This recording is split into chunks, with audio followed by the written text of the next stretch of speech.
Quando eu me converti, não faz muitos anos, alguns só, eu acompanhei o pastor em uma missão de ir a um velório. Não é um dos melhores lugares que a gente gosta de ir. A gente gosta de ir numa festa, num casamento, num aniversário, em algum local em que é um momento de alegria. Mas velório não é um negócio muito bom de ir. E eu acompanhei o pastor nessa jornada, era novo convertido, fiquei ali olhando. E eu esperando assim que tivesse um momento emotivo, né, que o pastor transmitisse assim, aquele momento, até chorasse junto com a pessoa lá, né, alguma coisa assim. E o pastor chegou no local, procurou a família e veio um filho da senhora que havia falecido. E ele olhou para o filho e disse assim: graças a Deus, meu filho, sua mãe está salva, ela foi justificada e está no Senhor. E a gente se alegra nisso.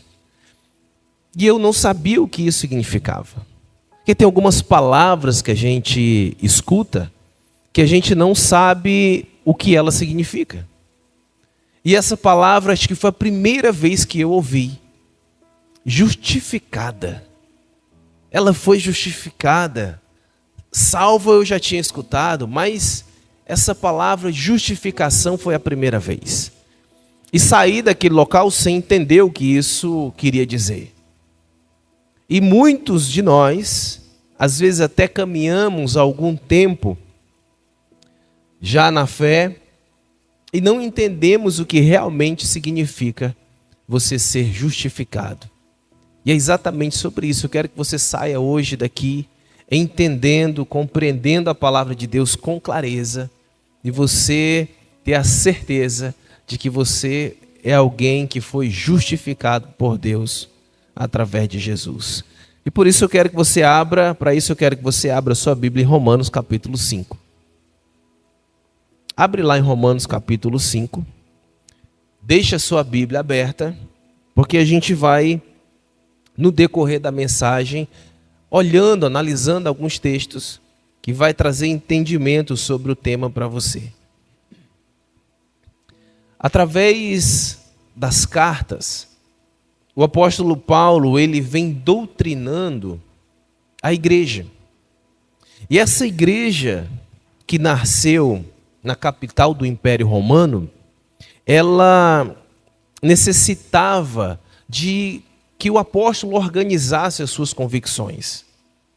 Na palavra de Deus a gente escuta alguns relatos sobre salvação e a gente ouve falando de 3 formas. A palavra diz assim que nós fomos salvos. Vocês foram salvos e nós entendemos, eu fui salvo. Em outro momento a palavra vai dizer assim, que nós estamos sendo salvos. E diz, desenvolva a vossa salvação. E aí começa a gerar algum tipo de dúvida, porque se disse que eu já fui salvo, mas agora está dizendo que eu estou sendo salvo, é porque eu ainda não fui? Pede para que eu desenvolva esta salvação, isso quer dizer que eu ainda não tenho? E para complicar um pouco mais a nossa mente, em outro texto vai dizer que aquele que perseverar até o fim será salvo. No futuro. Então eu fico, eu não estou salvo? Eu posso ter sido salvo, não ser salvo, depois serei... Como que funciona tudo isso? Como que eu posso entender esses 3 aspectos da salvação? A salvação ela vai falar sobre justificação, que é o tema de hoje, sobre a santificação e sobre a glorificação. São 3 aspectos da salvação. Quando a palavra diz que eu fui salvo, ela está se referindo à justificação. Você se tornou justo diante de Deus. Quando ela diz que eu estou sendo salvo e eu preciso desenvolver a minha salvação, ela está falando do aspecto da santificação, que é outro aspecto da salvação. E quando ela diz que eu preciso perseverar até o fim para ser salvo, está falando da glorificação. São 3 aspectos que envolvem a salvação, e hoje quero falar sobre a justificação. Alguns benefícios, mas antes de entrar nesses benefícios, quero deixar claro 2 coisas sobre o ato de se tornar justo. E o primeiro deles é que é um ato exclusivo de Deus. Deus nos torna justos. É um ato de Deus. É um ato imediato. Você não vai programar para depois. Crê em Jesus hoje. E dependendo da forma como você conduzir a sua vida, você será justificado. Crê em Jesus hoje e amanhã você se torna um justo. Quando você melhorar, você se torna alguém justificado. A justificação ela é um ato imediato. No momento em que você crê em Jesus, você é um salvo. Você se torna justo. Além dela ser um ato imediato, ela é um ato completo e definitivo. Não é algo que nós podemos colocar em xeque, em dúvida. Não é algo que você pode pensar assim, eu estou num processo. E eu estou avançando de fase, eu estou subindo níveis, eu estou passando, a cada dia que passa, eu estou me tornando mais justo. Nada que você possa fazer vai te fazer justo. E aqui nós entramos no segundo aspecto da justificação, que ela é alcançada pela fé em Jesus Cristo. Não vem de você. As boas ações, as boas obras, a conduta de vida, a transformação do caráter, tudo isso não faz de você alguém justo. Nós temos o exemplo de um ladrão na cruz, em que ele olha para Jesus e ele crê em Cristo. Naquele momento, ele se tornou justo. Jesus olha para ele e diz assim: hoje mesmo você estará comigo no paraíso. Ele foi justificado. Ele não fez nada de bom. Se você olhar as obras da vida dele, eram obras de alguém condenado à morte, um criminoso. Alguém que não merecia ser salvo. Não era alguém justo. Mas o nosso senso de justiça própria, é difícil de colocar isso no mesmo lugar. Como que alguém que faz tantas coisas ruins pode ser declarado justo diante de Deus? Por meio da fé, através de Jesus Cristo. Não importa o que você tenha feito, você se torna justo no momento que você crê em Cristo. Tendo isso claro, que a justificação é um ato de Deus, é um ato jurídico de Deus. É algo judicial. Ele torna você justo. Por isso que a palavra o chama de juiz, não só juiz, mas o justo juiz. É um ato de Deus, ele é imediato, é completo e é definitivo. E só é possível alcançá-lo mediante a fé, através de Jesus Cristo. Já que isso está bem claro na sua mente, sim ou não? Está tranquilo? Podemos seguir? Vamos aos benefícios que essa justificação está trazendo para nós. Agora no capítulo 5 de Romanos, Paulo vai deixar bem claro, vamos ler alguns versículos que vai nos dando entendimento sobre isso. O versículo 1, olha aí, confere na sua Bíblia, você que está em casa também, olhe, confirma se está realmente assim na palavra de Deus. O texto diz o seguinte: portanto, uma vez que pela fé fomos declarados justos, temos paz com Deus por causa daquilo que Jesus Cristo, nosso Senhor, fez por nós. Diga comigo assim bem forte: temos paz com Deus. Ótimo, foi muito bom, mas você está com a voz assim um pouquinho meia boca. Foi bom, mas pode melhorar um pouquinho. Vamos de novo? 1, 2, 3. Calma aí que você já esqueceu o que era. Você já atropelou. Temos paz com Deus, ok? Bem forte, vamos lá. 1, 2, 3. Ótimo, ficou bom. Mas agora você está vendo uma criança correndo para o meio da rua e o carro vai atropelar e você vai gritar para ele não passar na rua, ok? Você vai gritar para ele, temos paz com Deus, ok? O menino está indo na calçada, está pulando na rua, vem o carro. 1, 2, 3. Assim ficou bom. Se alguém gritou em casa, vão pensar que ele está louco, mas não, está participando da palavra do Senhor. Esse é o primeiro ponto. É o primeiro benefício. A paz com Deus. E aqui nós criamos uma confusão. Nós pensamos que é a paz que nós sentimos no meio das dificuldades. Mas esse texto não está falando dessa paz. Não é a paz que Jesus diz assim, olha, eu não te dou a paz que o mundo dá. A minha paz é diferente. Não é essa paz. Não é a paz que o salmista declara, dizendo que ele não vai temer mal algum se ele passar pelo vale de trevas e de morte. Essa é a paz que nós temos em Deus, que é esta sensação de segurança, quando as circunstâncias são contrárias, a presença de Deus nos envolve de paz. Mas o que Paulo está tratando aqui no texto, é que nós fomos reconciliados com Deus. Quando ele diz nós temos paz com Deus, por causa daquilo que Jesus Cristo fez por nós, ele está dizendo assim, nós fomos reconciliados com o Pai. Antes nós éramos inimigos de Deus.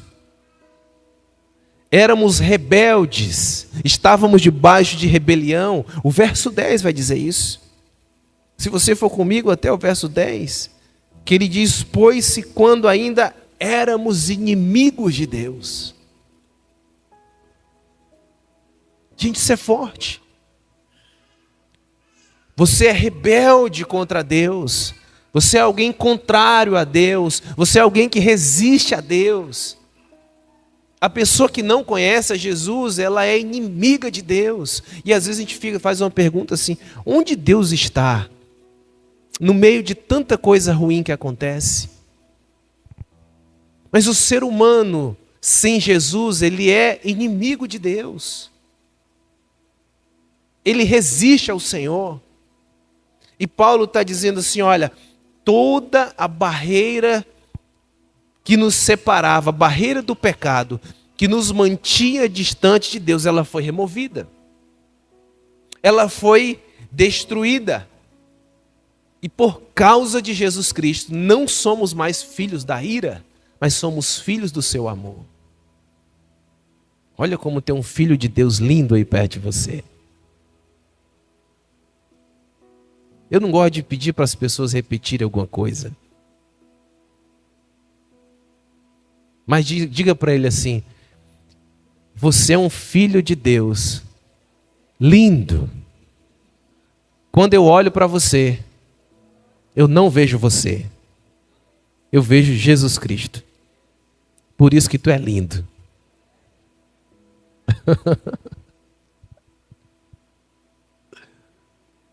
É a paz com Deus. Por causa de Jesus Cristo, temos paz com Deus. Não somos mais inimigos do Senhor, mas temos paz com Ele. Jesus Cristo me reconciliou com a pessoa que me ama, que eu estava brigado, distante, separado, mas hoje eu posso ter relacionamento com Ele, porque eu tenho paz com Deus. Verso 2, e aqui vamos entrar no nosso segundo benefício. Foi por meio da fé que Cristo nos concedeu esta graça, que agora desfrutamos com segurança e alegria, pois temos a esperança de participar da glória de Deus. O segundo benefício é desfrutar da graça. Nós podemos desfrutar da graça de Deus. O acesso à graça do Senhor, ela é uma bênção contínua na nossa vida. Não é por um momento só. É diferente da antiga aliança, em que o acesso a Deus era limitado, somente a algumas pessoas, somente por um tempo. Agora não. Agora, por causa de Jesus Cristo, por meio da fé, Cristo nos concedeu esta graça de desfrutarmos com segurança e alegria. Você tem paz com Deus, sim ou não? Você pode desfrutar da graça todo o tempo. A graça de ter a presença de Deus. O texto diz que o véu se rompeu. Como diz aquela canção que eu não sei cantar e nem vou cantar para você não ir embora antes de acabar o culto. Mas que o véu tu rompestes. No tabernáculo, quando era construído, a parte externa, quando entrava pela porta feita de tecido, e na parte de fora tinha o altar de sacrifício, a pia de bronze onde lavavam as mãos. Quando entrava nessa porta, do lado esquerdo havia o candelabro, ficava aceso o tempo todo. Do lado direito as mesas dos pães, 12 pães, cada um representando uma tribo. Mais na frente tinha o altar de incenso, onde eram feitas as orações, onde 3 vezes ao dia o sacerdote vinha, se colocava naquele lugar e fazia as orações, e aquele incenso subia, e a palavra chama isso de as orações dos santos. Depois desse altar de incenso havia um véu, um tecido, onde somente uma pessoa era autorizada a entrar uma vez por ano. Dentro daquele lugar havia a arca da aliança. Dentro da arca, as tábuas da lei, o maná, uma tigela com o maná que tinha caído do céu, e a vara de Arão que tinha florescido. Quando o sacrifício era levado até aquele local, quando o sumo sacerdote entrava por aquele véu, estava diante da presença de Deus, aspergia o sangue do cordeiro que tinha sido sacrificado na parte de fora. Aí a glória de Deus se manifestava. Entre as asas dos querubins que ficavam em cima, na tampa da arca. E ela se manifestava ali naquele local. Quando o apóstolo Paulo está dizendo que a graça de Deus, nós podemos desfrutar dessa graça, da presença de forma contínua, está fazendo uma referência a esse véu, esse tecido que limitava a passagem de várias outras pessoas. Está dizendo que esse véu foi rompido, ele foi rasgado de cima a baixo. Ele foi tirado e nós temos a graça de desfrutar da presença todos os dias. O justo, ele tem acesso à presença de Deus, de forma contínua. Não por merecimento, mas porque Deus quis. E quando nós vamos estudar sobre esse tabernáculo, nós vemos uma revelação que Deus começa a entregar de dentro para fora. Geralmente quando você começa a construir algo, você vai construir de fora para dentro. Se você for num local, numa construção, a primeira coisa que se constrói é a cerca de proteção. Fecha inteiro com tapume, com coisas para ninguém entrar. Depois você começa a fazer as bases, levanta as colunas, as paredes, o telhado, faz as divisões dentro e por último você faz o acabamento. Aí Deus faz de forma contrária. Se a gente fosse colocar nisso, Deus ia começar pelo acabamento. Começa dizendo como é o acabamento, para depois chegar lá na parte de fora. E o tabernáculo foi assim.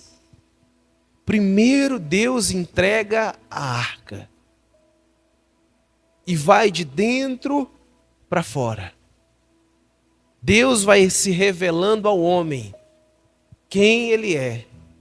Vai mostrando, vai passando do lugar santo, da habitação de Deus, do lugar santíssimo para o lugar santo. Depois ele vai para a parte externa, onde o cordeiro é sacrificado. Quando ele traz a revelação do cordeiro sacrificado, aí o homem pode fazer o caminho oposto, de fora para dentro, distante de Deus para próximo de Deus.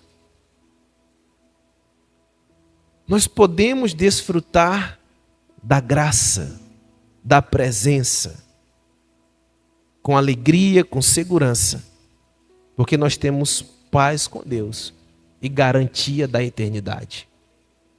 O próximo versículo diz o seguinte, você está comigo, acompanhando? Olha na sua Bíblia, verso 3. Também nos alegramos ao enfrentar dificuldades e provações, pois sabemos que contribui para desenvolvermos perseverança, e a perseverança produz caráter aprovado, e o caráter aprovado fortalece a nossa esperança, e essa esperança não nos decepcionará.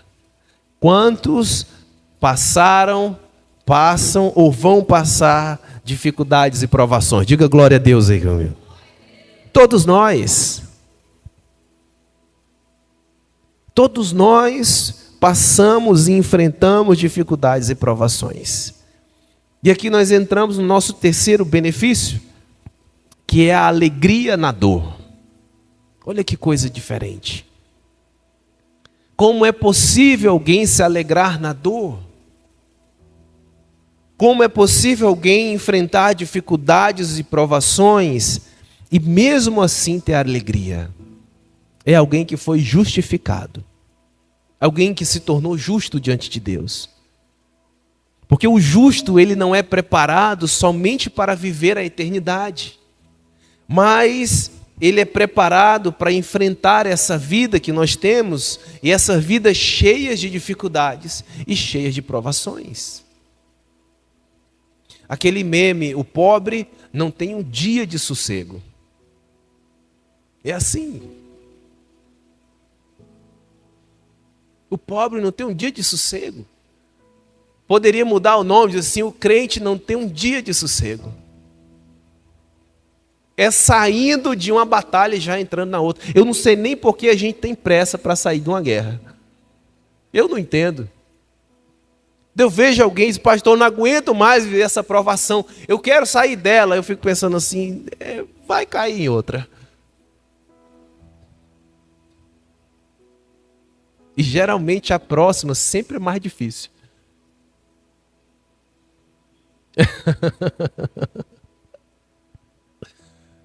São as provações, são as dificuldades. A paz com Deus não é ausência de sofrimento. A paz com Deus não nos livra das provações. Você quer saber se você tem paz com Deus? Se você desfruta da graça, observa como você se comporta no dia da dor, no dia da provação, no dia do sofrimento. Vê como você vive esses dias. Esse é o melhor medidor do relacionamento que nós temos com Deus. Quando o dia mau chega, quando a provação se aproxima, como eu me comporto nesse momento? O justo se alegra nas provações. Você se alegra nisso? Por quê? Porque todo o processo de aperfeiçoamento, de maturidade, é feito através das provações e das dificuldades. Ninguém amadurece na festa. Ninguém amadurece na vitória. Ninguém amadurece nas grandezas, na hora que está tudo dando certo. recebi aumento, o emprego melhorou, a casa reformou, o carro troquei, a esposa está mais bonita, o marido está mais forte, está mais romântico, está tudo dando certo. O filho é uma bênção de Deus, o ministério está prosperando, a célula está crescendo, está tudo dando certo. Eu não amadureço nisso. Mas no dia da dor, no dia da provação, no dia do sofrimento, eu começo a trilhar o caminho do aperfeiçoamento. Eu estou sendo prensado por Deus. Eu estou sendo colocado no fogo. Coloco no fogo. É como o tratamento, o trabalho com ouro. Quando as impurezas vêm para fora, aí eu limpo um pouquinho, retorno para o fogo. Deixo um tempo no fogo e trago de volta, olho aquele ouro e ele vai expor mais pureza, mais imperfeições, e eu limpo novamente. Até o momento em que ele é colocado no fogo, trazido de volta, não há mais imperfeições, impurezas, ele está pronto para ser trabalhado. Assim é Deus na nossa vida. Porque nós saímos de uma provação e entramos em outra? Porque nós estamos trilhando o caminho do amadurecimento.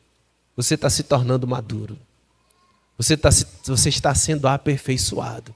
É por isso que o justo, quando ele começa a enfrentar uma dificuldade, ele enfrentar uma provação, ele se alegra. Deus está melhorando a minha vida. Deus está trabalhando no meu caráter. Deus está fazendo com que eu fique aprovado. Deus está fazendo com que eu me torne alguém melhor de acordo com a vontade dele. O salmista, no Salmo 119, um dos salmos que eu mais gosto, um dos que a gente tem mais dificuldade de guardar por ser grande, no verso 71 ele afirma assim: o sofrimento para mim foi bom. Só alguém justo pode dizer isso. O sofrimento foi bom. Por que o sofrimento para o salmista foi bom? Porque ele me ensinou a dar atenção aos teus decretos. No meio da dor, nós olhamos para a palavra de Deus. No meio da provação, nós buscamos a presença. É no meio da adversidade que eu me achego mais a Deus. Na vitória, na festa, eu vou comemorar. Eu vou sair, eu vou fazer a festa, eu vou fazer isso, eu vou fazer aquilo, eu vou mostrar para os outros a minha vitória. No dia da dor, da provação, eu estou no quarto de oração. Eu estou na vigília, eu estou 4, 3, 5 horas da manhã, estou chorando diante do Senhor, clamando por Ele, buscando na palavra algo para me confortar. Na dor eu não falto culto. Na dor eu não falto oração, não deixo de orar, eu não paro de louvar. Eu não canso de derramar lágrimas na presença. Eu estou sensível ao Espírito Santo. Eu estou buscando ao Senhor. Aí você olha, se coloca no lugar de Deus. Deus olha assim para você na alegria, na prosperidade, na fartura. Ele vai embora. Na dor Ele fica comigo. Deixa eu espremer mais um pouquinho Ele. Se alegre no meio das provações.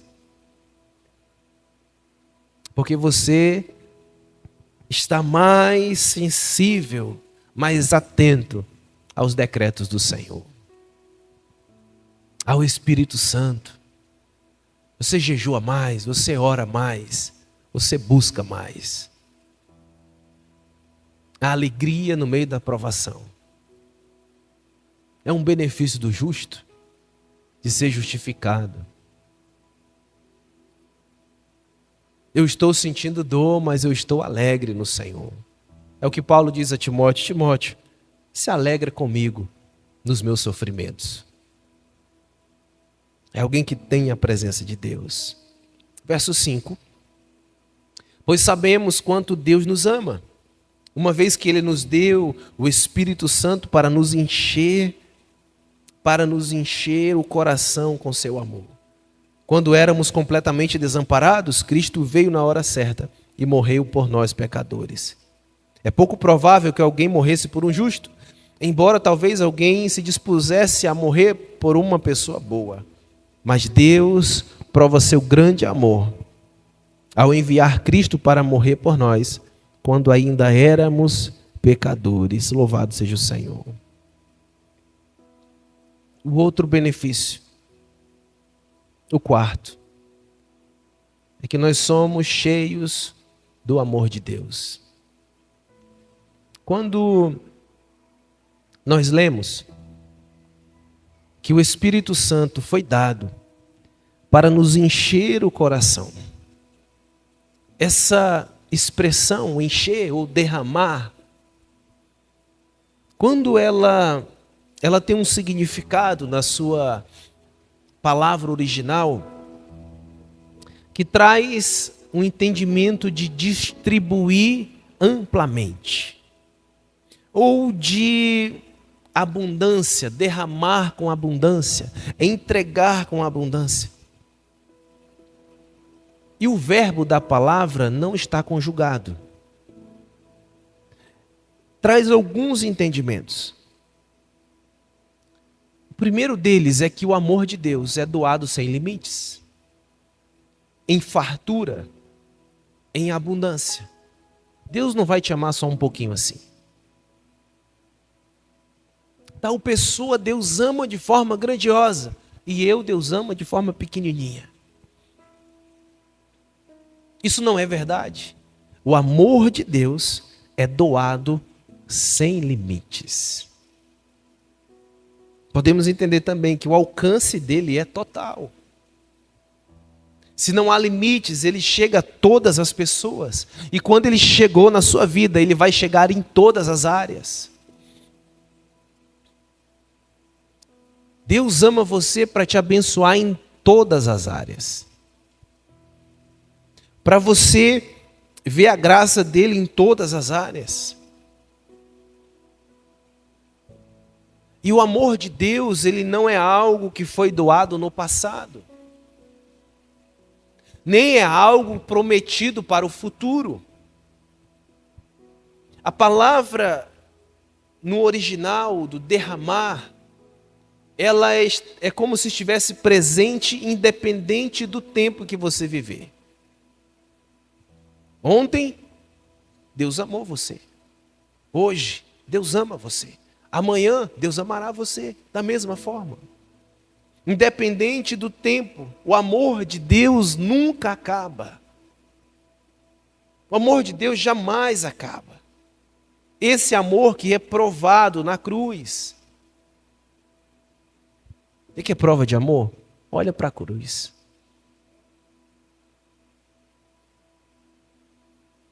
Tem aquelas frasezinhas de Facebook, Instagram. Eu pensei que o amor tinha forma de coração, mas eu descobri que ele tem forma de cruz. E Deus prova o seu amor por nós, entregando Jesus Cristo para morrer, quando ainda éramos pecadores. Deus ama você, independente de quem você é, do que você faz. Deus ama você. Em todo o tempo, Deus ama você. E o condutor desse amor é o Espírito Santo de Deus. Ele se encarrega de ir até o Pai. Ele vai até o Pai. Ele pega esse amor ilimitado, vem até a sua vida e derrama sobre você, para que você possa sentir o amor do Senhor todo o tempo. É um benefício de ser justificado. E por último, o verso 9. E uma vez que fomos declarados justos por seu sangue, certamente seremos salvos da ira de Deus por meio dele. Pois se quando ainda éramos inimigos de Deus, nosso relacionamento com ele foi restaurado pela morte de seu filho, agora que já estamos reconciliados, certamente seremos salvos da sua ira. O quinto e último benefício é a segurança da salvação. Você é salvo. Quantos salvos temos aqui? Diga glória a Deus. Você é salvo. Dá um sorriso aí, você é salvo.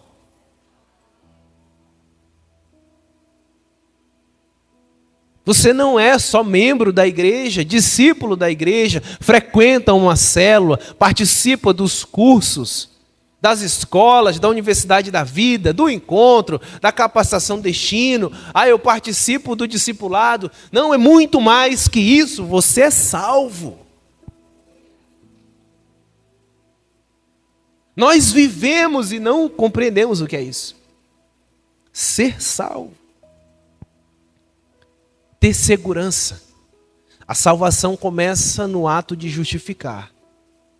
Passa pelo processo da santificação. E termina na glorificação.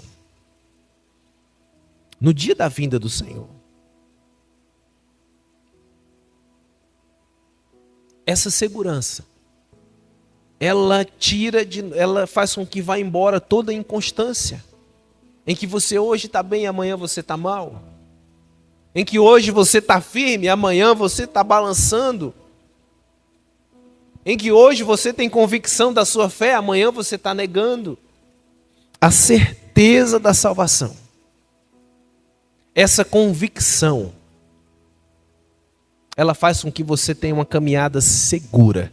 Porque você sabe quem você é. Você sabe de onde Deus tirou você. Você sabe que você estava condenado à ira. Porém, agora, você foi salvo e justificado. E Ele te livra de toda a ira. Você sabe que você foi reconciliado com Ele, por isso você tem paz com Deus. Estou na provação, estou na luta, estou na prova. Estou nem aí, eu estou salvo. Não importa o que aconteça na minha vida, eu estou salvo. Eu sou salvo. Por isso,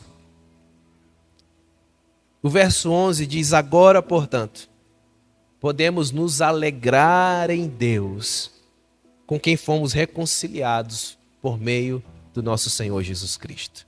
Eu posso me alegrar. Por quê? Porque você tem um carro novo, porque você tem uma roupa cara, porque você tem reserva, você investe dinheiro. A hora que você quiser, você compra algo para você. Não. Porque você tem beleza, porque você tem fama, porque você tem as coisas que o mundo dá. Não. Porque você foi reconciliado com Deus e você é salvo. Essa é a alegria do justo. Saber que tem paz com Deus e está salvo. As outras coisas passam a ser secundárias. Se você tiver, glória a Deus. Se você não tiver, glória a Deus. Você é salvo. Você entendeu? Você foi justificado por Cristo. E você é salvo. Os perrengues que você passa, Deus está trabalhando na sua vida, te santificando, para que você se torne mais parecido com Jesus. Para que no dia da vinda do Senhor, Ele possa glorificar, arrancando a natureza do pecado, para que você possa viver eternamente. Amém? Podemos aplaudir o Senhor Jesus bem forte? Glória a Deus!